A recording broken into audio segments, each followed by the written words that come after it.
কয়েকটা কথা অবশ্যই মনে রাখবেন। প্রতিদিন কিছুটা সময় নিজের জন্য বের করুন এবং কিছুটা সময় হলেও নিজে একা থাকুন এবং ভাবুন।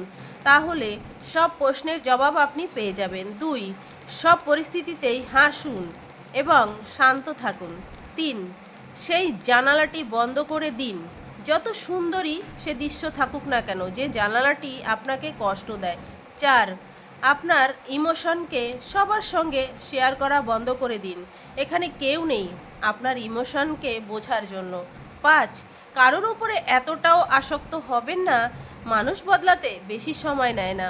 6, আপনার জীবনে থাকার জন্য কারোর কাছে ভিক্ষা কখনো চাইবেন না। 7, জীবনে এমন মানুষের সাথে থাকুন যে আপনার জন্য উৎসাহ হিসাবে কাজ করবে, আপনার সব কিছুতে আপনাকে বিশ্বাস করবে। 8, নিজের ভুলগুলোকে ঠিক করুন এবং সেই ভুলগুলো থেকে আপনি শিক্ষা নিন।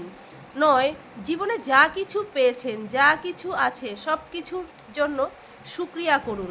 তাতে আপনি শান্তি পাবেন এবং যা আছে সেটাকে চ্যারিশ করুন, আরও বেশি পাবেন। কি বন্ধুরা, ভুল বলেছি কি?